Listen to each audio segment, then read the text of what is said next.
অনেক মেয়েই মনে করে থাকেন সুন্দর চেহারা এবং আকর্ষণীয় দৈহিক সৌন্দর্যের অধিকারিণী হলেই তিনি সকলের চোখে হয়ে উঠবেন অতুলনীয় রূপসী। আমাদের সমাজের পরিপ্রেক্ষিতে এমনটা ভাবা খুব বেশি ভুল নয়, কারণ আমাদের সমাজে আগে দর্শনদারি, পরে গুণবিচারী নীতিতে বিশ্বাসী।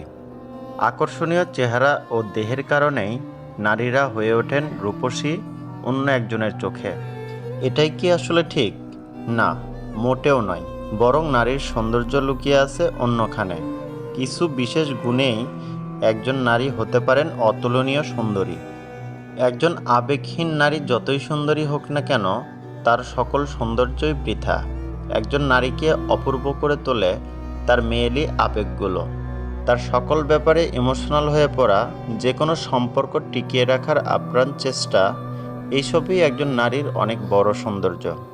নারী মাত্রই মায়া মমতাপূর্ণ একজন মানুষ, কারণ একজন নারী মায়ের ভূমিকাতেও থাকেন। কথায় বলে, মেয়েরা মস্তিষ্ক দিয়ে নয়, বরং হৃদয় দিয়ে চিন্তা করেন। আসলে কথাটি সত্যি। নারীর সৌন্দর্য লুকিয়ে আছে তার মায়া মমতায়। তারা অন্যের দুঃখে দুঃখী হওয়ার মানসিকতা, তার সহানুভূতি এবং সহমর্মিতা নারীকে বিশেষ গুণে গুণান্বিত করে। আমাদের সমাজে একটি প্রচলিত কথা রয়েছে, সুন্দরী মেয়েদের বুদ্ধি কম এবং যার বুদ্ধি রয়েছে তিনি সুন্দরী কম। এই ধরনের অদ্ভুত তথ্য মেয়েদের ছোট করার অস্ত্র ছাড়া আর কিছুই নয়। একজন বই পড়ুয়া জ্ঞানী স্মার্ট মেয়ের বুদ্ধিমত্তা তার আসল সৌন্দর্য। একজন নারী তিনি দেখতে যেমনই হোক না কেন, তার রয়েছে নিজস্ব বুদ্ধিমত্তা, আর এই বুদ্ধিমত্তাই তার আসল সৌন্দর্য। একজন নারীর মধ্যকার আসল সৌন্দর্য হচ্ছে তার ব্যক্তিত্ব। একজন রমণী হিসেবে তার বাহ্যিক সৌন্দর্যটাই মুখ্য নয়, বরং তিনি কি চিন্তা করেন, কি ভাবেন, তার ব্যক্তিত্ব কোন ধরনের, তার মাধ্যমে তার আসল সৌন্দর্য ফুটে ওঠে। আত্মবিশ্বাস একজন মানুষকে অনেক বেশি মাত্রায় সুন্দর করে তোলে। তার নিজের মধ্যকার এই আত্মবিশ্বাসের অপূর্ব ছটা তার ব্যক্তিত্বকে আরও বেশি ফুটিয়ে তোলে। একজন আত্মবিশ্বাসী নারী নিজের ভেতরের সৌন্দর্য খুব ভালো করে প্রকাশ করতে পারেন।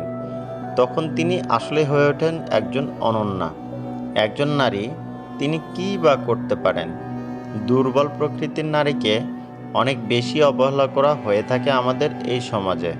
কিন্তু সকলেই ভুলে যায়, সন্তান জন্মদানের মতো সবচাইতে কঠিন কাজটির ক্ষমতা সৃষ্টিকর্তা একজন নারীকেই দিয়েছেন।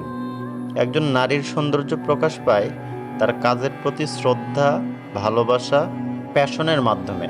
তিনি কতটা দক্ষ, তার মাধ্যমেই বিচার করা হয় তার সৌন্দর্য।